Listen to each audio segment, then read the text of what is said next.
Hi, this is Cindy Abbott for Behind the Camera. Today, our guest is Jonathan Sanger, who has had a remarkable career.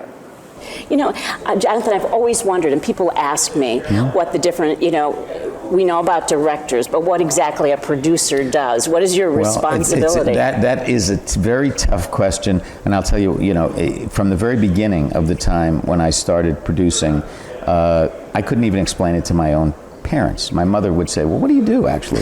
And I said, well, she said, "I see all these names, but I know what a director does, and I know what a cameraman does, but what does a producer do?"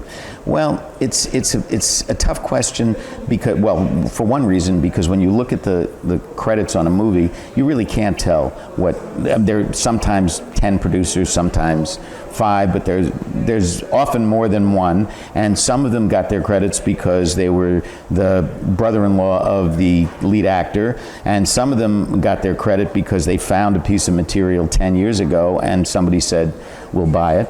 And then there are people who actually have to put it all together. I always saw myself as that kind of producer because I came out of filmmaking from the beginning. I was an assistant director, I was a production manager, all before I became a producer. So I had to learn how to hire the director many times, in some cases even put together the script, get the writers, sometimes not.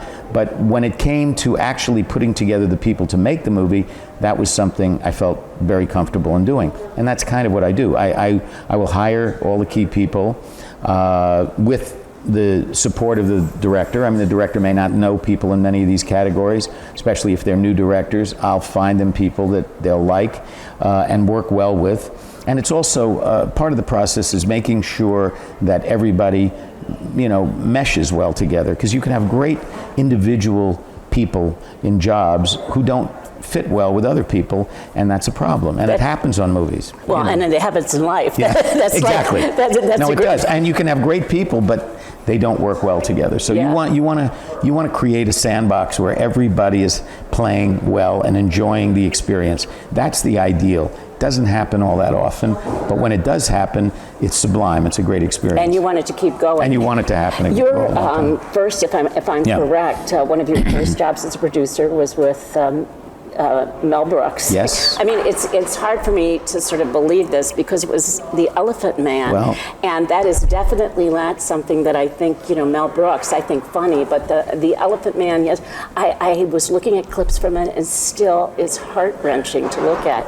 How did that happen? Well, that you got with him and then The Elephant Man. Well, I had worked with Mel. I had been Mel's first assistant director on a movie called High Anxiety, and I had met him actually through one of his writers, Barry Levinson, who directed The Natural, right, in Buffalo. And Barry introduced me to Mel because they had worked together as writers, and Mel needed an assistant director, and he hired me.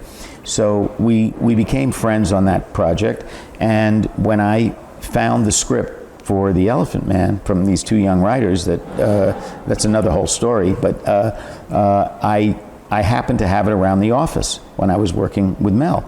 And Mel is notorious insomniac. He can't sleep. He said, what is that? What is that? I said, well, it's a script that I own. She said, oh, okay. And I was going to New York to work with his wife, with Anne Bancroft, on a movie that she was directing called Fatso. So that was Dom DeLuise. That was Dom DeLuise. Right? So I was actually associate producing that movie. And I'm in New York, and I get a call from Mel.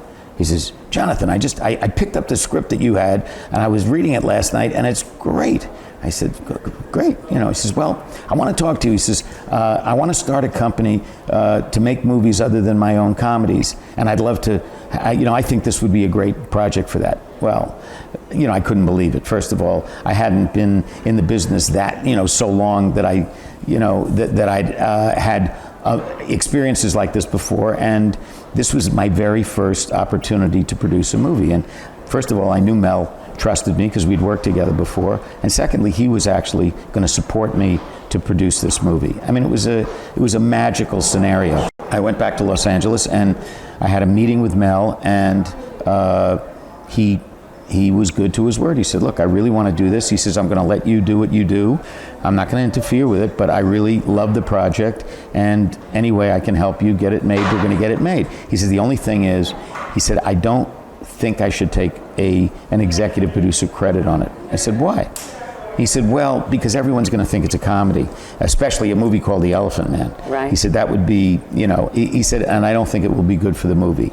Now, I knew Mel at that time, and I knew that he was much more than just a funny man. I mean, he is a very, very highly intellectual guy. He's a guy. And a guy married to Anne Bancroft. Well, First. true. No, without a doubt. I mean, Anne, in fact, was the real funny person in that family. She was amazing.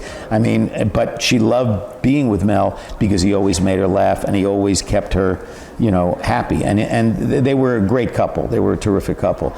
But he was also, he's a guy who reads Russian novelists. That's his for pleasure. He reads all of them. That's so that he has a real background in literature. He loves England, and he loved this story, The Elephant Man. So when I brought it in, when he'd read it, he was the one who came to me. I didn't automatically assume he was going to be the right guy to help me with this. I wouldn't have imagined that. But once he read it, he was there 100%, and he stood behind me and helped me to get into places I couldn't have gotten into, because it was the beginning of something. And we were pitching it to major studios, and I had no standing really. And he would bring me in, and he'd say, "This is a great producer, Jonathan Sanger. Okay." Michael Eisner said, "Yeah, we like it. Okay, we'll do it." And I would hear that down the line. He was tremendously supportive, and supportive of David Lynch too, which was not an easy. This is one of his first big directorial. His first, and I had met him on something completely different, and I went to Mel and I said, I think this guy might be really special. So he wanted to meet David, and I set up a screening for Mel of the movie Eraserhead, which was David's first movie when he was working at the AFI as pretty much a student, and he had made this film, and David would not come to the screening with Mel. He was too nervous, so he stayed home. We had the screening. I'd already seen the film once, and it's a very peculiar movie. Interesting is about the most I can say for it. I mean, it is a very interesting movie.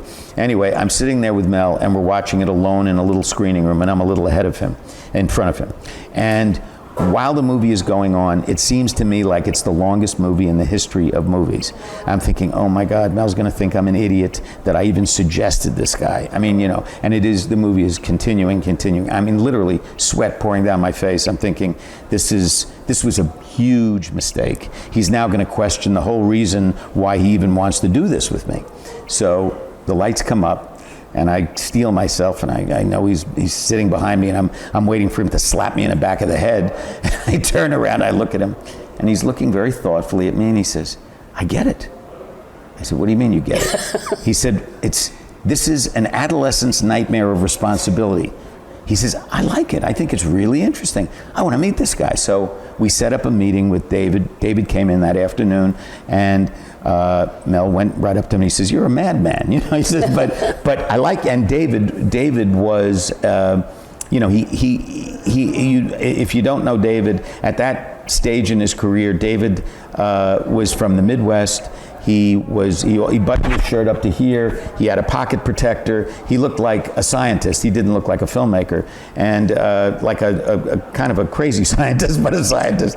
And Mel was asked after having met David what he thought, and what he thought of him, and he said, "Well, let me put it this way: David Lynch is like Jimmy Stewart if Jimmy Stewart had been born on the planet Venus." And that was what became David's cachet. Everyone said that about him. We've only got a couple minutes left, Sorry. But you have written a book that's Yes. coming out about your experiences. Yes, I and did. Most people write the book, I guess, after they've done it. You've waited. No, I quite waited a long time, Yeah. and I even mentioned this in the book. The book is called Making the Elephant Man, a producer's memoir, and it was a long time coming, obviously.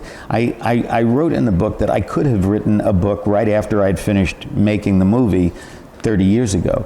But my perspective on the industry and my perspective on that particular experience was a totally different perspective now.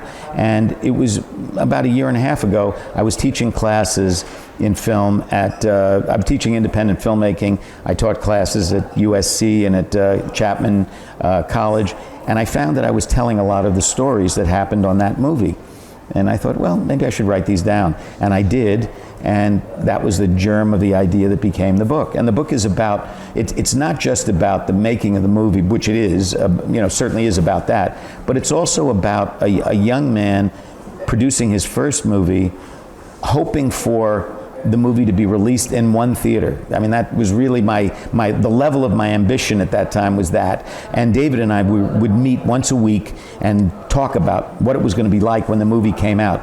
We had no idea what we were making at the time, but it was a tremendously exciting experience for us. And because we were in London and everyone else that were involved in the financing, Mel too was in LA, we were on our own. We were pretty much left on our own to do this. And the story was, in 1 year, I went from being a production manager, essentially, to being a producer and being at the Academy Awards, being nominated for 8 Academy Awards, all in 1 year. I mean, I don't expect an experience like that to happen again. So it was a very special experience for me, and I wanted to relate it as a story, and it's now out.